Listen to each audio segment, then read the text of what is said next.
it's about the simple life, and when things were easier, I could open up a book, I could take a comic, I could open it up and smell it, and probably come pretty close to telling you what year that comic or book was.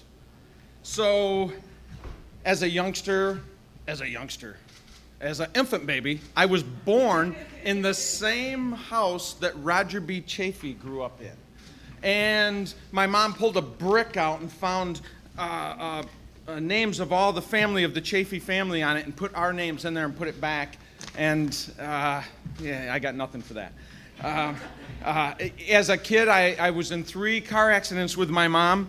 The first one, she hit a bridge. This was a simpler time in life when you could drink and drive safely.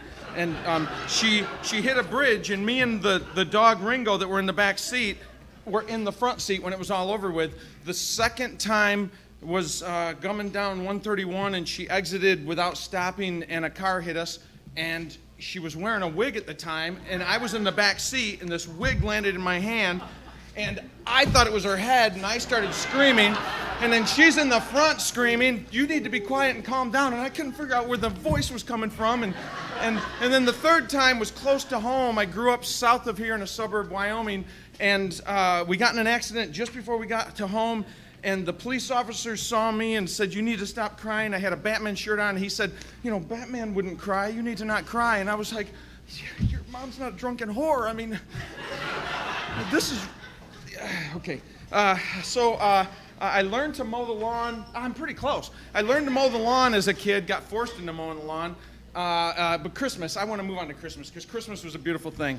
All my memories of Christmas were cake and glitter, and I hope you all have that same memory of it, and it's not like Krampus Christmas where the evil comes and gets you, but it's looking out the window, and I would see snow on the bushes, and that was the cake. And then I found as an adult, when I discovered the silver Christmas tree with the color wheel, that was the glitter. So the tree and it was a beautiful thing. Then my mom was a seamstress, and she sewed everything. She sewed my pants when they got too tight. She would put a strip here, and then when it got too short, she'd add something to the bottom.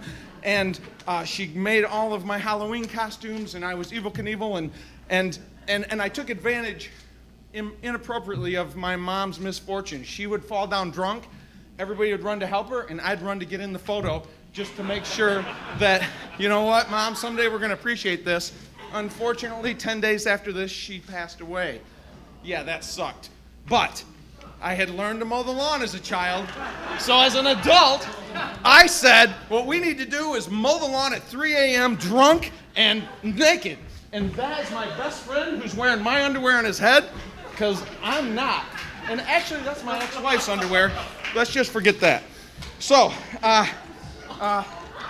band names. I wanted to have a band, couldn't figure out what to do, couldn't get the guys to pose with me. Pork chops and applesauce. I eventually created a band called Potato Babies, and tragically the name Potato Babies is in memory of my mom, the late Gladys Beavers. Legend has it that as a child I would roll around in the dirt while my loving mother tended to the garden and called me her little potato baby.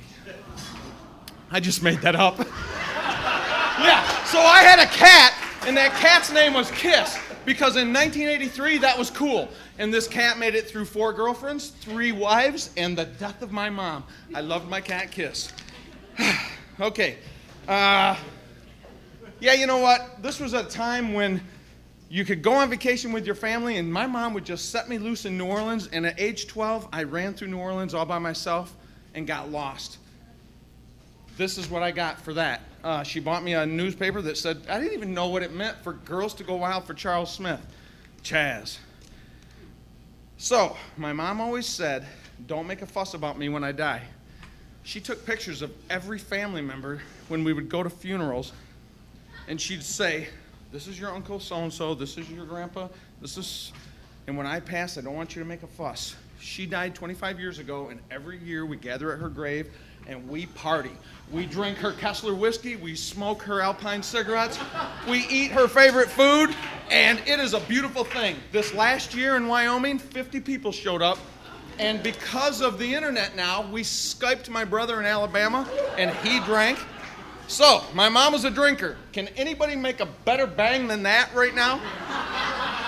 God, okay. So, I unfortunately took a bad photo in like 4th grade and didn't like the way my hair looked. So I thought, I'm gonna save that shirt.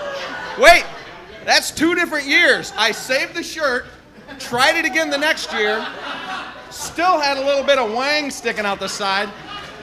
Damn it. So I thought, someday I'm gonna have the good hair. The good hair is gonna come. Well, it didn't really come. As it turned out, I wanted to be blonde, and you can't just go from, before I got this distinguished look, I was brown, black hair, and you don't just buy this. It just didn't work clearly here. That's Santa on the left and me on the right, in case you can't tell.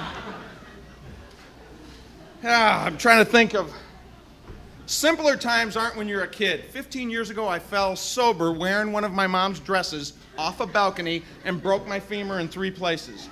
It is like jelly right here, and I broke my arm. When the police came, they were like, everybody turn your head. We have to lift the dress and put him in traction. And they were like, we've been looking at his junk all night long in this dress. We're fine. I don't have time to tell you the story of the hot dogger, but imagine that you would put hot dogs between this, plug it in, and zap the hot dogs. And I thought you had to always make 8 hot dogs at a time. So I would make the hot dogs 8 at a time, do them all up in relish, hide them around the house, and my dad would find them. My mom would come to every party that we ever had, and every time we had a party, I would sing happy birthday, and for some reason I dropped my pants. My mom was embarrassed and tried to get away. This is perfectly accidental. I reached to pull her in closer to the photo, and somebody snapped that picture. It is the most beautiful memory I have, is me grabbing mom's boobie at 28 years old.